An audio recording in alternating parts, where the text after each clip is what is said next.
하나님 말씀 같이 보겠습니다. 빌립보서 2장 6절부터 8절까지 다 같이 보겠습니다. 빌립보서 2장 6절부터 8절.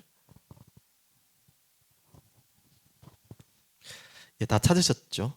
같이 성경을 보셔도 되고 앞에 화면을 보셔도 되겠습니다.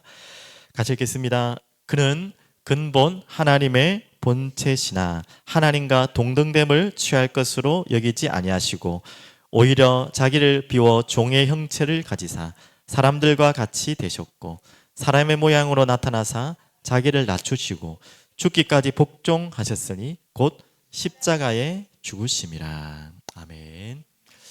오늘 말씀 제목은 이 말씀입니다. 자기를 비워 종의 형체를 가지사라는 제목입니다. 오늘 빌립보서 말씀인데요.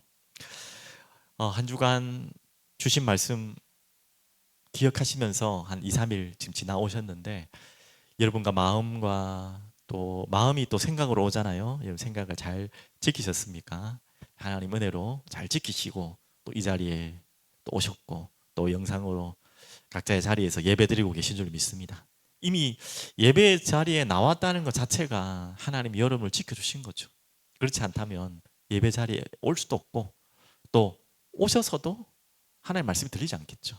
오늘 그런 시간 될 줄 믿고요. 그러면 우리가 지켜야 될 마음이 있다고 했죠. 반드시 지켜야 될 마음. 한 가지의 마음은 버리고 한 마음은 우리가 간직하고 두 가지죠. 그러니까 첫 번째 마음입니다. 교만에 대한 마음. 모든 죄의 근원이고 뿌리입니다. 그래서 오늘 성경 구절 몇 구절만 좀 살펴보려고 하는데요. 제가 찾아놓지는 못했습니다. 성경을 찾을 수 있는 분들은 같이 보시면 좋겠고 또 찾기가 지금 어려우신 분들은 잘 들어주시면 좋겠는데요. 이사야서 14장 12절부터 15절은 누군가를 지금 이야기하고 있는데요.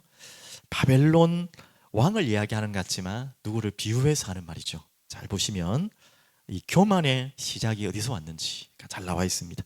너 아침의 아들 계명성이 어찌 그리 하늘에서 떨어졌으며 너 열국을 엎은 자여 어찌 그리 땅에 찍혔는고 네가 네 마음에 이르기를 네가 하늘에 올라 하나님의 뭇별 위에 내 자리를 높이리라 내가 북극 지폐 산 위에 앉으리라. 자, 이 정도 읽었으면 누구를 지금 비유해서 말하는 줄 알겠죠. 바벨론 왕을 말하는 것 같지만 그 바벨론 왕을 말하면서 누구를 지금 설명하고 있어요. 14절 가장 높은 구름에 올라가 지극히 높은 이와 같아지리라 하는도다.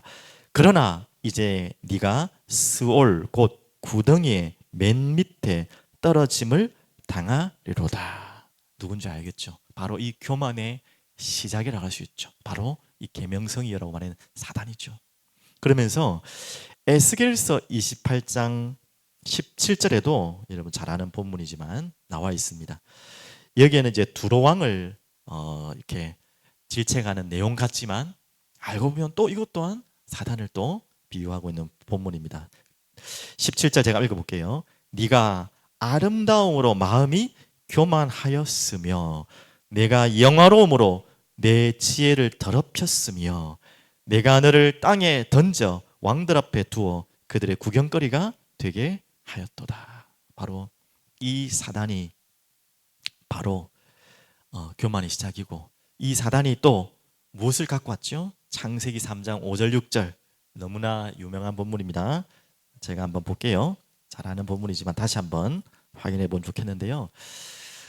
사람의 마음을 넘어뜨리고 잡아뜨리려고 이 교만의 마음을 이 사단의 마음을 이 사람에게 심어주는 중요한 본문이죠. 뱀의 형체로 나타나서 4절에 뱀이 여자에게 이르되 너희가 결코 죽지 아니하리라. 분명히 반드시 죽으리라는 하나님의 생명의 언약을 사단이 이렇게 비틀어서 교만의 마음으로 끌고 가는 거예요. 그러면서 5절에 너희가 그것을 먹는 날에는 너희 눈이 밝아져 하나님과 같이 되어 선악을 알 줄 하나님이 아심이니라. 이렇게 다 기가 막히게 사람의 마음을 미혹했는데 여기 안 걸려들어야 될 사람이 특히 여자와 이 아담이 뭐라고 했죠? 6절에 여자가 그 나무를 본즉 먹음직도 하고 보암직도 하고 지혜롭게 할 만큼 탐스럽기도 한 나무인지라. 여자가 그 열매를 따먹고 자기와 함께 있는 남편에게도 주매 그도 먹인지라. 이 유명한 사건이 이렇게 시작된 것입니다. 아니 그럼 탐스럽고 보암직하고 먹음직하니까 배가 고프니까 이 식욕의 욕구로 먹은 걸까요? 절대 그것이 아닙니다. 먹을 게 없었다면 그게 맞을 거겠죠. 그리고 그 이전에라도 이것을 먹어봤다면 너무 맛있으니까 내가 한 번 더 먹겠다는 의미겠지만 그런 의미는 아니에요. 바로 이 교만의 의미가 이 사람의 마음에 죄로 들어온 것이죠. 그래서 뭐 사단의 책임으로 절대 넘기면 안 되겠고요. 이 사단이 걸고 들었지만 인간이 선택한 교만과 그 교만으로는 죄죠. 결국 어디까지 올라가려고 하는 교만입니까? 하나님의 말씀을 믿지 않는 정도가 아니라 하나님과 같이 되어라는 그 사단이 원했던 그 길, 사단이 올라가려고 했던 그 길로 인간이 또 가려고 했던 그 어리석은 길로 갔던 그게 바로 교만의 시작입니다. 그래서 교만은 단순하게 아유 뭐 정말 꼴보기 싫어 꼴불견이야 하는 그런 의미의 교만을 지금 말하는 게 아니에요. 그 교만도 우리가 세상을 살아가는데 분명히 우리가 주의해야 될 부분이지만 그 정도의 의미가 아니라 영적 교만은 이렇게 무서운 것입니다. 죄와 그 근본의 뿌리입니다. 그리고 사단이 가지고 있는 본질이고요. 어떻게든지 우리 인간의 세상을 무너뜨리려고 하는 최고의 방법이 교만입니다. 우리는 알지만 넘어져요. 그래서 항상 기억해야 됩니다. 다른 이야기 오늘 할 겁니다. 하지만 오늘 또 기억하십시오. 그러면서 시편 4절에 이렇게 말씀하고 있습니다. 또 우리가 주의해야 될 교만. 그래서 모든 하나님을 믿지 않는 자의 교만의 결국은 이거예요. 시편 4절에 보면 우리 이번 주에도 봤지만 제가 한번 찾아드릴게요. 시편 4절에 이렇게 나옵니다. 악인은 그의 교만한 얼굴로 말하기를. 교만의 끝은 또 교만의 근본은 교만의 시작은 여기서부터 오는 거예요. 모든 교만의 시작은 잘난 체가 아니고요. 그 이전에 뭐가 시작되는 거죠? 이겁니다. 여호와께서 이를 감찰하지 아니하신다 하며 그의 모든 사상에 나와 있죠. 생각과 모든 사상에 무엇이 없기 때문에 교만할 수 있냐면 하나님이 없다 하나이다. 하나님이 없어요. 자기에게는. 이게 모든 믿지 않는 자의 근본적인 마음속에 있는 교만입니다. 하나님이 어디 있어? 하나님이 전능하심과 창조주를 인정하지 않는 거죠. 그것만큼 무서운 교만이 없고 이것만큼 무서운 상태가 없어요. 근데 이것을 교만이라고는 아무도 생각하지 않죠. 이걸 합리적이라 생각하고 있고 이게 과학적이라 생각하죠. 가장 교만한 상태. 아버지가 있는데 아버지가 어디 있어? 같은 마음이에요. 어머니가 계신데 어머니 같은 게 어디 있어? 같은 말이에요. 그건 우리가 교만하다는 걸 알고 이거는 정말 불효자라는 걸 아는데 창조주가 어디 있어? 창조된 인간이 창조주가 어디 있어? 그것만큼 교만한 마음이 없죠. 그 마음이 이미 우리 모든 사람에게 들어와 있어요. 하나님 떠난 모든 사람에게. 그러면서 이제는 믿는 자들에게 주의해야 될 게 있죠. 하나님이 믿는 자들을 향한 염려. 하나님의 예전에도 말씀드린 것 같은데 하나님이 뭐 염려하실 게 있겠습니까? 근데 하나님의 염려가 있어요. 한번 읽어볼까요? 신명기서 8장 14절 16절. 하나님께서 염려하시는 건 하나님의 백성들에게 염려하는 이거밖에 없어요. 어떻게 보면 가장 염려하는 게 뭘까요? 오늘 그 내용을 잠시 보겠습니다. 신명기서 8장에 나옵니다. 제가 한번 읽어드릴게요. 신명기서 8장 14절부터 보시면요, 네 마음이 지금 믿는 자들에게 말하고 있습니다. 네 마음이 교만하여 어떻게 된다고요? 내 하나님 여호와를 잊어버릴까 염려하노라. 불신자들은 하나님이 없다. 그것이 교만이고요. 믿는 자들인데도 교만해지면 어떻게 되는지 아세요? 하나님이 없다까지는 안 하겠죠. 믿으니까 일단. 근데 어떻게 해요? 잊어버릴까 염려하노라. 하나님이 우리들에게 염려한 거 이겁니다. 우리는 이 말에 너무나 또 자신 있죠. 아유 어떻게 우리가 그럴 수가 있습니까? 우리가 어떻게 여기까지 왔는데 아이고 제가 그럴 리 없습니다. 하지만 언제나 우리는 이걸 주어야 돼요. 하나님을 잊을까 여호와를 잊을까 염려하노라. 그래서 여호와는 너를 애굽 땅 종되었던 집에서 이끌어내시고 너를 인도하여 그 광대하고 위험한 광야 곧 불뱀과 정갈이 있고 물이 없는 건조한 땅을 지나게 하셨으며 또 너를 위하여 단단한 반석 위에서 물을 내셨으며. 지금 하나님이 갑자기 뭐 과거에 자기가 하신 일을 생생내시려는 게 아니잖아요. 왜 갑자기 얘기합니까? 내 조상들도 알지 못하던 만나를 광야에서 내게 먹이셨나니 이는 뭐 하시려고요? 다 너를 낮추시며 너를 시험하사 마침내 내게 복을 주려 하심이었더라. 복이 뭐라고요? 그러면 하나님을 잊어버리지 않는 게 복이라는 거예요. 하나님은 광야에 뭐 먹을 거 내려주시는 거, 물이 없는 곳에 물을 내는 게 그게 뭐 대단한 일이십니까? 창조주인데. 근데 우리에게 왜 그렇게 광야를 인도하시고 거기에 기적과 같은 일들을 보이십니까? 우리 입장에서 기적이잖아요. 우리를 낮추시고 하나님을 잊지 않도록, 그게 너희들에게 복이기 때문에. 알겠습니까? 우리에게 하나님 믿는 자의 최고의 복은 여호와를 기억하는 것입니다. 하나님 믿는 자에게 가장 큰 어려움과 저주라고 표현하기 그렇지만 가장 큰 문제는 뭐냐? 여호와를 잊어버리는 거예요. 오늘 그 시간을 여러분 꼭 기억하시고 찾길 바랍니다. 언제나 우리에게는 아닐 것 같지만 그런 일들이 노출돼 있어요.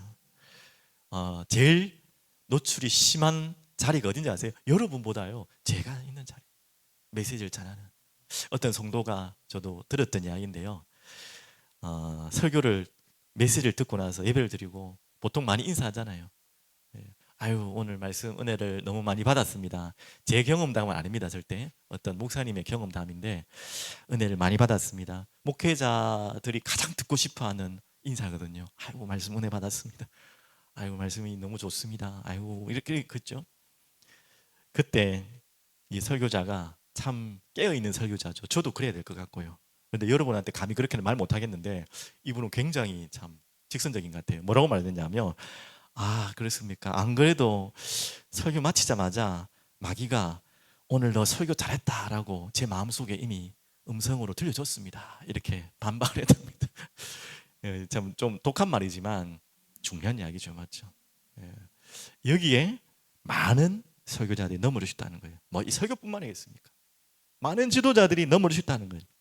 그래서 불신자들은 제일 조심해야 될 때가, 이거는 불신자 입장이지만 성공하고 제일 조심해야죠. 믿는 자들도 마찬가지. 믿는 자라고 뭐 예외가 없습니다. 뭔가 되어진다고 생각할 때, 뭔가가 뭐 이렇게 될 때 가장 조심해야 되죠. 뭐 재미난 이야기지만 지나가다가 본 이야기인데요.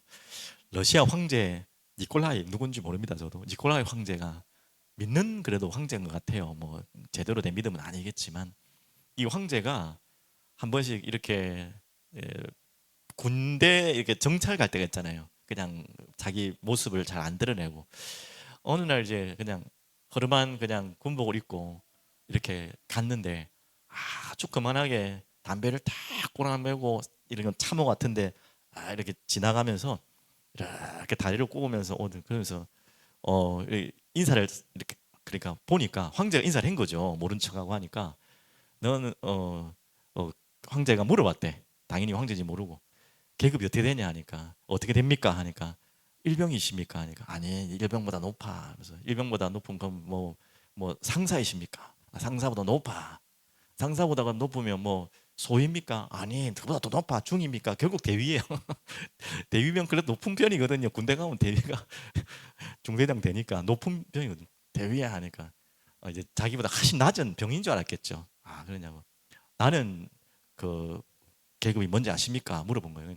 그러니까 이 거만하게 찍더니 뭐 일병이냐, 이병이야, 뭐야, 뭐 상사야, 뭐야. 그러니까 대위냐, 그러니까 나하고 동급이야. 그러니까 그보다 높도 아니까. 그리고 결국은 뭐라 했죠? 황제다. 그러니까 기급을 한 거죠. 막 완전히 막 담배 꾸고 막 엎드려 가지고 막 잘못됐다 그러니까 다행히 뭐 그런 걸 알고 갔기 때문에 믿음의 말을 했다고 합니다.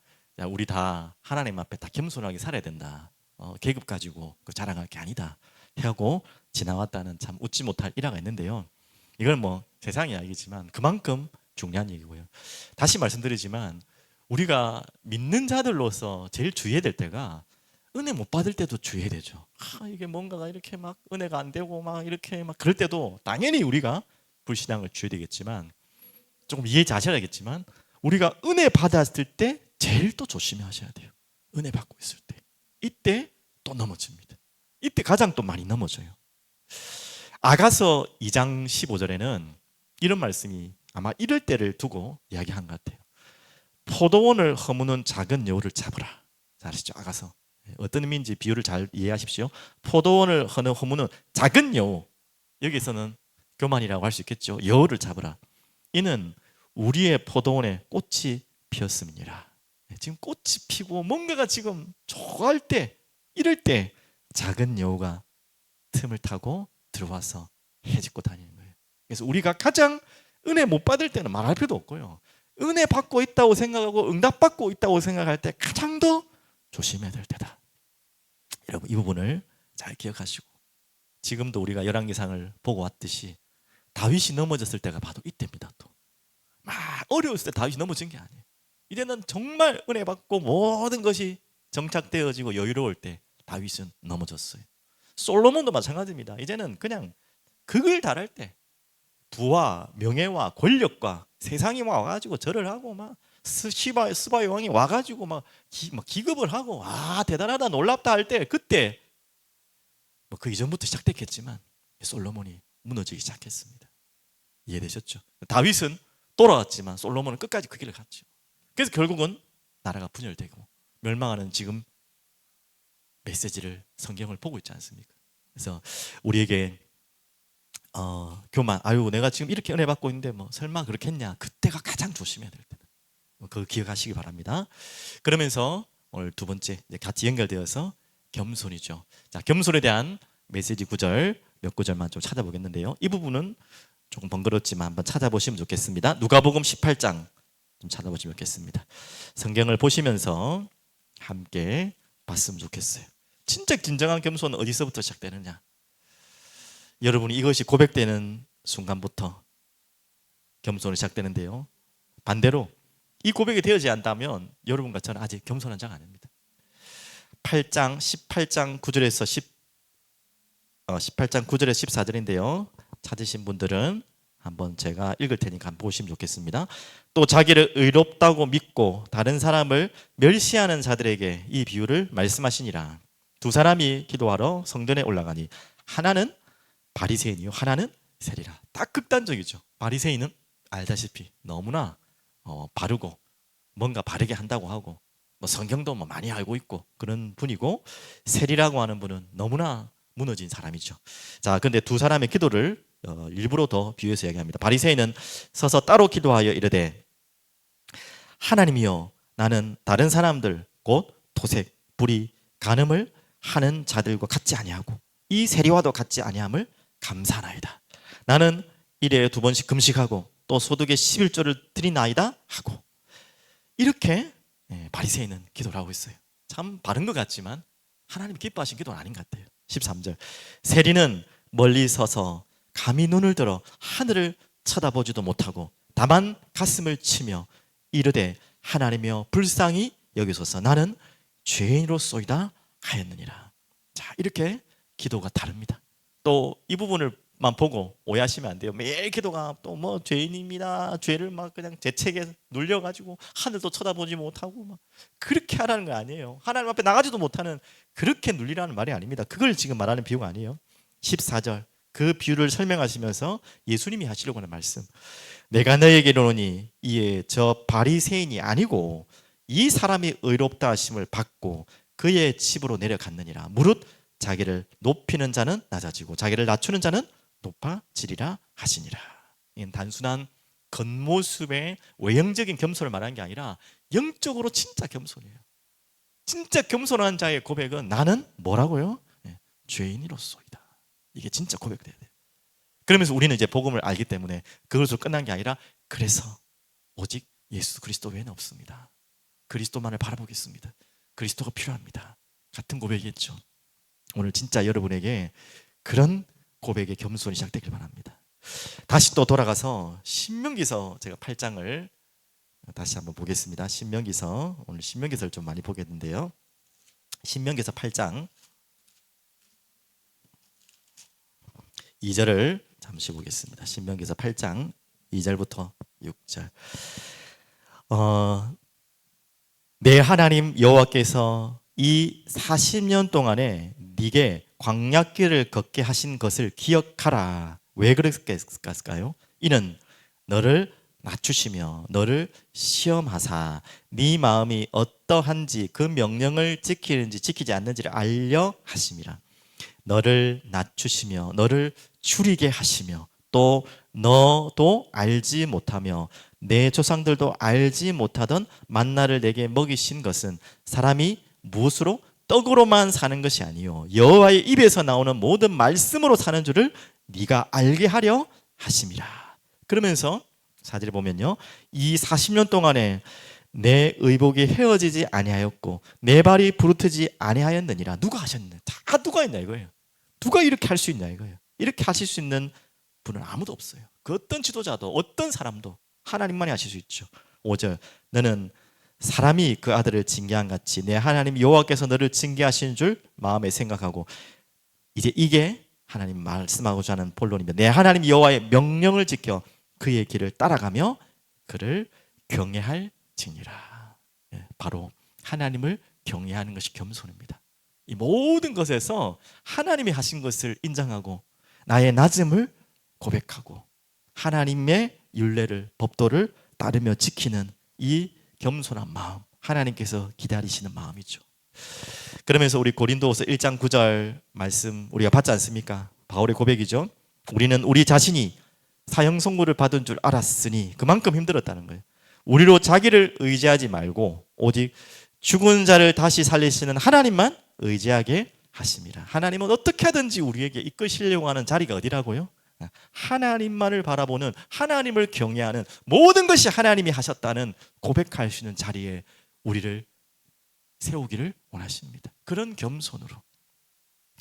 이번 주에 주일날 우리 미용봉사에 오셨던 어르신, 젊은 우리 분이 주셨는데 나이가 연세가 생각보다 많으시더라고요. 어르신이더라고요. 오셔서 식사 나누는 중에 이제 단어를 나누는데 교회를 다니셨냐 하니까 코로나 전에 다니셨다가 코로나 때 못 다니고 지금까지 안 다니고 있다 하더라고요. 그러면서 그러면 그 전에 어떻게 그러면 처음 교회를 다니시고 신앙생활을 하게 됐냐 하니까 이 영상 안 보시겠죠?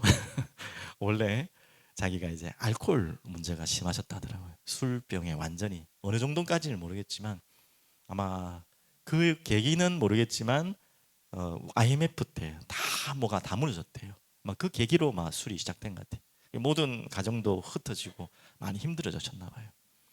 그러면서 그런데 어떻게 하나님 믿게 됐냐 하니까 이제 중요한 계기가 뭐냐면 메시지를 들어서 하신 이야기인지 자기가 진짜 생각하신 건지 자기는 지옥이 없으면 하나님 안 믿었을 거예요. 지옥이 없으면. 근데 지옥이 있다는 걸 믿으니까 하나님 안 믿을 수가 없다는 거예요. 그러면서 죽음에 대해서는 자기는 일평생 고민했대요. 예수를 믿기 전에, 하나님 믿기 전부터 죽음에 대한 생각이 떠나지 않았대요. 어떻게 보면 참 생각이 깊으신 분이고 철학적인 분이죠. 근데 죽음에 대한 생각이 떠나지 않는데 당연히 답이 없잖아요. 누가 그 답을 이야기해 줄 수 있겠습니까? 그런데다가 지옥이 있다는 게 성경에 또 나오고 하니까 나는 죽음에 대한 답에서 지옥에 대한 답이 없기 때문에 하나님 믿지 않으면 안 되겠다. 우스갯소리겠지만 지옥만 없어도 천국은 없더라도 지옥만 없어도 나 하나님 안 믿을 건데 지옥이 있어서 하나님 믿겠다. 아주 원색적인 선택을 하셨더라고요. 그래서 그러시냐 하고 참 귀한 분이다 했는데 좀 한 부분은 좀 너무 과장된 부분이 있지만 맞는 말이죠. 어떻게 보면 그분의 말이 정말 죽음에 대한 고민을 하시고 죽음에 대한 생각을 하신다면 우리 인간은 모두 다 할 말이 없고 겸손해질 수밖에 없어요. 근데 죽음이 끝이면 또 다른 이야기인데 저번 주에도 말씀드린 것처럼 죽음이 끝이 아니거든요. 죽음이 끝이었으면 차라리 좋겠지만 아니라는 말이에요. 성경에도 분명히 말씀하고 있고 지옥이 있어요. 그러면 사람은요 겸손해지지 않을 수가 없습니다. 꼭 그래야지 하나님 믿어야 된다는 건 아니지만 우리에게 하나님을 찾아야 될 이유는 너무나 많지만 그것도 하나의 이유라는 거죠. 그러면 오늘 이제 우리가 겸손에 대한 중요한 이야기를 하는데 결국 우리 인간이 죽음 앞에서 또 죽음 이후에 대한 답이 없는 우리에게 그 없던 앞에서도 교만할 수 없는 상태인 인간이 찾아야 될 답은 또 만나야 될 분은 바로 이분이죠. 빌립보서 2장 6절 8절 오늘 읽은 본문을 다시 한 번 더 보겠습니다. 빌립보서 2장 6절, 8절. 한번 같이 읽겠습니다. 2장 6절, 7절, 8절. 너무나 중요한 본문입니다. 한번 같이 읽겠습니다. 그는 근본 하나님의 본체시나 하나님과 동등됨을 취할 것으로 여기지 아니하시고 오히려 자기를 비워 종의 형체를 가지사 사람들과 같이 되셨고 사람의 모양으로 나타나사 자기를 낮추시고 죽기까지 복종하셨으니 곧 십자가에 죽으심이라. 그래서 겸손의 모델이라고 표현하기도 부족할 만큼 겸손의 왕으로, 평강의 왕으로 우리에게 고난의 자리로 오신 예수 그리스도. 그래서 오늘 이 부분이 굉장히 중요한데요. 하나님과 동등됨을 취할 것으로 여기지 아니하시고 나왔죠. 하나님이세요. 하나님이신데 하나님의 그 본성이 없는 것이 아니고 버리고 온 것이 아니라 하나님의 본성을 가지고 오셨어요. 그래서 그러면 이건 논리적으로 안 되잖아요. 하나님이신데 사람일 수가 없잖아요. 그래서 신학적으로 참고하시면 좋겠는데요. 이 하나님의 본성을 감추었다. 사라진 게 아니고 없애버리신 게 아니고 사람이 되려면 하나님이 아니어야 되잖아요. 근데 사람으로 오셨다는 하나님의 그 능력과 본성을 낮췄잖아요. 뭐라고 했죠? 사람의 모양으로 자기를 낮추시고 7절에 종의 형체를 가지사 동등됨을 취할 것으로 여기지 아니하시고 그랬죠. 그래서 그 하나님의 본성을 감추신 거예요. 내려오신 동안. 그래서 완전하신 하나님인데 또한 사람 흉내 내신 게 아니라 완전한 사람으로 오신 것입니다. 그래야지 하나님과 우리와의 중보자로 하나님이시자 사람 하나님이니까 하나님은 당연히 알고요. 또한 우리를 너무나 잘 아는 그래서 화목 제물로 우리와 하나님을 연결하게 하신 오직 유일한 중보자로 오신 예수님 이렇게 낮고 낮은 곳에 오셨습니다. 그러면서 8절에 사람 몸을 나타나사 자기를 낮추셨는데 어디까지 복종하셨다고요? 죽기까지 복종하셨으니 곧 십자가에 죽으심이라. 바로 이분을 우리가 만날 때에 우리의 죽음이 우리의 영원한 사망이 끝나는 것입니다. 하나님은 그렇게 하셨어요. 그렇게 구원의 길을 여셨어요. 하나님이 우리를 살리시기 위해서 하나님께서 가장 낮은 자리에 오셨어요. 또한 우리가 살아나는 길도 그겁니다. 우리 자신이 교만해지면 절대 하나님 만날 필요가 없어요. 우리가 교만한 마음으로 하나님 만날 수가 없어요. 가장 낮은 마음이 될 때 하나님께로 갈 수 있는 것입니다. 그 낮은 마음으로 오신 그 예수님이 그 이후에 어떻게 됐죠? 9절 이름으로 하나님이 그를 지극히 높여 모든 이름 위에 뛰어난 이름을 주사 하늘에 있는 자들과 땅에 있는 자들과 땅 아래에 있는 자들로 모든 무릎을 예수 이름에 꿇게 하시고 우리가 아까 찬양했지 않습니까? 모든 입으로 예수 그리스도를 주라 신하여 하나님 아버지께 영광을 돌리게 하셨느니라. 우리 또한 마찬가지로 우리의 낮은 마음으로 주님 앞에 나아갈 때 하나님은 우리를 예수 그리스도의 십자가를 우리에게 허락하셨어. 우리가 죽지 않았지만 예수님이 죽으신 것을 믿을 때 우리 것이 십자가 되는 거예요. 그리고 그분이 살아나신 것처럼 우리를 또한 그 낮은 곳에서 일으키시겠다는 거예요. 그게 하나님이 우리를 살리는 복음의 비밀이고 구원의 길입니다.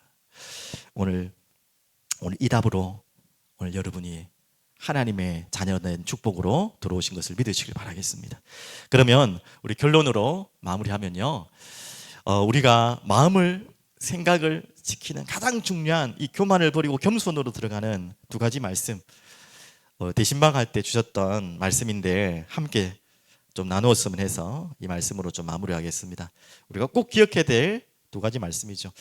이렇게 나에게 있는 교만할 수 없는 내 존재라는 것을 알고 정말 진정한 겸손으로 그리스도를 만나고 그리스도의 왕 되시고 주 되심을 고백하고 나를 위해 죽으신 십자가와 부활을 믿을 때에 나에게 오는 참된 열매가 어떤 열매냐면 바로 이겁니다. 데살로니가 전서 5장 16절 18절 너무나 우리가 잘 아는 말씀이죠. 항상 기뻐하라 쉬지 말고 기도하라 범사에 감사하라 이것이 그리스도 예수 안에서 너희를 향하신 하나님의 뜻이니라. 바로 이게 되어져요. 이제 정말 여러분이 낮은 마음으로 그 십자가에 죽으신 그리스도를 바라보면 그 겸손의 왕을 따라가면 또 그분이 부활하신 그 은혜를 우리가 체험하면 우리에게 찾아오는 마음이 진짜 기쁨이에요. 또 반대로 한번 해볼까요?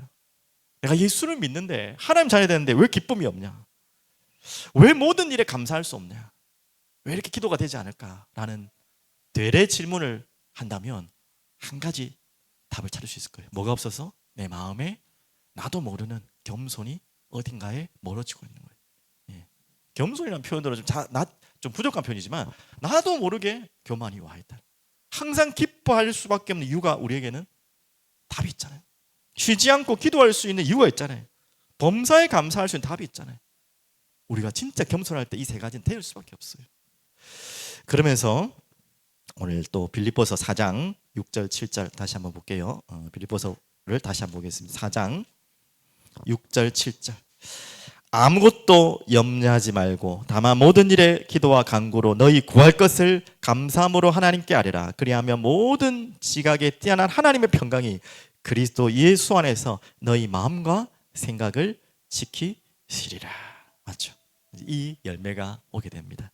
우리가 하나님 앞에 겸손히 나아갈 때마다 염려를 가지고 있다는 말 자체가 우리가 뭔가를 하겠다는 나도 모르는 교만이거든요. 내 능력으로 내 것으로 뭔가를 해결해 보겠다는 마음 속에서 오는 게 염려예요.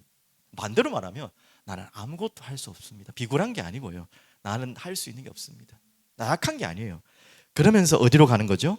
그 모든 일을 간절한 기도로 하나님 앞에 나아갈 때 이게 진정한 겸손이죠.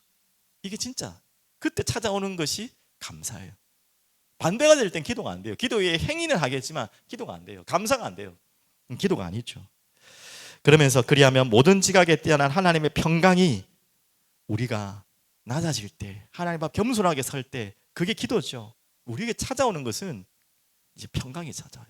내가 교만해질 때 오는 게 두려움이라면, 짜증이고 원망이고 불평이라면 겸손하게 주님 앞에 나아갈 때 기도할 때 찾아오는 게 하나님의 평강입니다. 그러면서 그리스도 예수 안에서 너희 마음과 생각을 지키시리라. 하나님의 마음을 우리의 마음과 생각을 지키십니다. 오늘 이 은혜가 우리 모든 분들께 임하기를 간절히 축복드립니다. 제가 이야기를 할까 말까 하다가 이제 부모님께서 또 걱정하실까봐, 성도님들도 또 걱정하실까 하는데 별건 아니고요. 우리 신방 때는 얘기했지만 이번 주간 주일부터, 저번 주 금요일부터 조금 전조증상이 있었는데 주일부터 신방 개업 예배 하는데 이 옆구리가 막 너무 아픈 거예요. 옆구리 뒷부터. 그래서 제가 그 전에 전력이 있기 때문에 당장 알았죠. 처음 알아신 분들은 왜 아픈지 모를 거예요. 이제 요로 한번 알아봤기 때문에 웬만하면 허리 통증인 줄 아는데 허리 통증이 아니라 이게 이제 소변이 내려가야 되는데 막혀 있으니까 이게 쫙 차 있으니까 관이 이 허리랑 오만 대를 다 진통을 준다더래요. 그래서 조금 엄살을 부리면 산모가 겪는 진통하고 비슷하다는데 그 수준은 아닌 것 같고요. 제가 안 겪어봤지만 우리 여자분들 웃으시겠지만 그 정도는 아니겠지만 너무 진짜 아프더라고요. 호흡이 안 될 만큼. 근데 계속 아프진 않고 아팠다 안 아팠다 하거든요. 그래서 월요일 날 아침에도 주일 날 밤새 잠을 못 자고 깨자마자 이제 비뇨기과에 가서 병원에 진료를 아침 일찍 가서 받아가지고 하여튼 계속 아프더라고요. 진통제 딱 한 대 맞으니까 한 30분 지나니까 죽을 것 같은 고통이 일단은 사라지더라고요. 그러면서 제 마음에 그 시간이 짧은 시간이 아니면 짧은 시간이고 긴 시간이면 긴 시간이잖아요. 주일 저녁부터 해서 그 다음이니까 잠도 못 잤으니까 제법 긴 시간인데 아무 생각도 안 나요. 솔직히 뭐 생각밖에 안 나요. 하나님, 당연히 내가 목사님 기도를 하는데 하나님 이것만 안 아프게 해주시면 이것만 좀 덜 아프게 해주시면 제가 아무것도 필요 없습니다. 진짜 다른 소원이 필요 없어요. 인간이 이렇게 나약하더라고요. 정말 이거 고통만 좀 그만 좀 했으면. 근데 지금은 전혀 안 아프니까 걱정하지 마시고 이렇게 참 마음이 그렇구나. 근데 진통제 맞고 나니까 그 생각이 싹 달라지더라고요. 진짜 또 오만 생각도 안 하고요. 또 진통제 끝나고 또 막 돌 깬다고 벅벅 치고 나니까 아프더라고. 또 그때 또 하나님 다시. 목사가 이 수준이면 참 인간이라는 존재가 참 별 보잘 것 없구나. 그런 생각을 하면서 정말 화장실 갔다 오기 전과 갔다 온 이유가 너무나 바뀌는 게 인간이구나. 그래서 맞습니다. 우리가 망각이라는 참 좋은 하나님이 주신 이게 있지만, 망각할 게 있지만 정말 망각하지 않아야 될 것. 신명기서를 통해 애굽을 나오면서 하나님이 계속해서 이야기하는 것 잔소리처럼 하물며 그게 어디까지 왔습니까? 지금 열왕기 상까지 왔잖아요. 솔로몬에까지 왔어요. 계속 얘기합니다. 꿈에까지 나타나가지고 잊어버리지 마라, 잊어버리지 마라, 기억하라. 네가 있는 순간에는 어떻게 해버리겠다. 신명기서도 보시면 알겠지만 네가 이 명령을 지키면 이런 복을 주겠고 이것을 잊어버리고 어기면 이런 저주를 주겠다 해가지고 복 주는 것보다 저주에 대한 메시지가 2배 더 많아요. 그만큼 그렇게 들어놓고도 이스라엘 백성들 어떻게 하죠? 잊어버려요. 그게 인간이. 참 암울한 이야기로 결론을 마무리하는데 제가 무슨 이야기를 하는 거죠? 그래서 오늘 하나님 앞에 또 간절히 기도했으면 좋겠습니다. 정말 다른 것이 아니고 우리가 기도할 건 그거밖에 없어요. 하나님의 은혜, 하나님의 은혜를 간구하시고 절대 하나님 우리 안에 성령 계시기 때문에 성령께 의지하시면서 하나님이 주신 은혜 잊어버리지 않도록. 이미 여러분 받은 은혜가 너무 크잖아요. 절대 잊어버리지 않도록 하나님 나를 성령으로 묶어 주시옵소서. 나를 붙들어 주시옵소서. 제가 이 고백을 하니까 기억나는 찬송이 있는데요. 갑자기 생각나는데 자주 말했는데 28장이 맞습니까? 갑자기 생각이 안 나네요. 예, 맞네요. 28장 3절에 오늘 이 고백이 여러분의 순간순간에 특히 아까 말씀드렸죠. 내가 지금 안 될 때 힘들 때 차라리 그때가 별로 위험할 때 아니에요. 하나님 자녀들에게는. 그때는 어떻게 보면 더 하나님 앞에 설 사람들이니까 여러분들은. 여러분이 은혜 받았다고 생각하고 뭔가가 되어진다고 생각하고 뭔가가 평안하다고 생각할 때 그때 혹 기억하십시오. 주의 귀한 은혜 받고 일생 빚진 자 되네. 이걸 기억하십시오. 일생 빚진 자예요, 여러분. 여러분 빚을 갚으세요. 그 은혜. 그래서 우리는 교만이 질 수가 없어요. 주의 은혜가 뭐 된다? 사슬이 되사. 이 사슬이라는 단어가 좋은 단어는 아닌데 여기는 좋은 단어입니다. 나를 주께 메어 주시옵소서 이 말이죠. 우리 마음은 연약하여 맞죠? 범죄하기 쉬우니 언제나 하나님을 잊고 딴 길로 가는 그런 존재예요. 하나님이 받으시고 천국의 인을 치시옵소서. 은혜의 쇠사슬을 나에게 메어 주시옵소서. 오늘 이 기도가 항상 가장 은혜 받을 때 더 많은 고백을 하시고 여러분 어떤 순간에도 고백되어지는 여러분 되기를 간절히 축복드립니다. 우리 하나님께 기도하고 우리 아까 불렀던 찬양이죠. 모든 이름 위에 뛰어나는 이름 능력의 이름 예수 찬양하겠습니다. 먼저 기도하고 또 찬양 드리겠습니다. 살아계신 주님 감사합니다. 오늘도 우리의 모든 알고 있는 알지 못하는 또 숨어있는 교만을 무너뜨리게 하시고 또한 진정한 그리스도의 겸손을 닮으며 그분의 십자가를 바라보며 일생 빚진 자의 하나님의 백성으로 살아가게 하시고 그래서 그 은혜의 사슬에 묶여 하나님의 은혜로 사는 그 은혜의 풀림이 없는 자로 끝까지 인도받을 수 있도록 주님 축복하여 주시옵소서. 예수 그리스도 이름으로 감사하며 기도드립니다. 아멘.